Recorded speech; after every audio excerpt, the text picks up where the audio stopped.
ഉപ്പുതറ കാക്കത്തോട് റോഡിന്റെ പുനരുദ്ധാരണ പ്രവർത്തനം ആരംഭിച്ചു. റോഡിലെ കൊടുംവളവിന്റെ ഭാഗത്ത് ഐറിഷ് റോഡ് നിർമ്മാണമാണ് ഇപ്പോൾ ആരംഭിച്ചിരിക്കുന്നത്.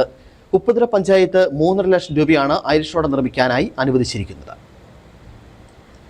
ഉപ്പുതറ സെന്റ് ഫിലോമിനാസ് പടി വഴി കാക്കത്തോടിലേക്കുള്ള പ്രധാന പാതയിൽ പല ഭാഗത്തും ഐറിഷ് റോഡ് ഉണ്ടായിരുന്നില്ല. അതിനാൽ മഴക്കാലത്ത് കുന്നിൻ ചെരുവുകളിൽ നിന്ന് ഒഴുകിയെത്തുന്ന മഴവെള്ളം റോഡിലൂടെയായിരുന്നു ഒഴുകിയിരുന്നത്. ഇത് പല പ്രാവശ്യം അപകടങ്ങൾക്കും വഴിവെച്ചിരുന്നു. മഴവെള്ളത്തോടൊപ്പം ഒഴുകിയെത്തുന്ന കല്ലുകൾ റോഡിൽ കൂടിക്കിടക്കും. ഇതിൽ ഇരുചക്രവാഹനം കയറിയാണ് മിക്കപ്പോഴും അപകടമുണ്ടായിരുന്നത്. ഇതിന് പരിഹാരം കാണണമെന്ന് നിരവധി തവണ ആവശ്യം ഉയർത്തിയിട്ടും നടപടി ഉണ്ടായില്ല. എന്നാൽ ഉപ്പുതറ പഞ്ചായത്ത് ഇപ്പോൾ 3.5 ലക്ഷം രൂപ അനുവദിക്കുകയും അത് കരാറാവുകയും ചെയ്തു.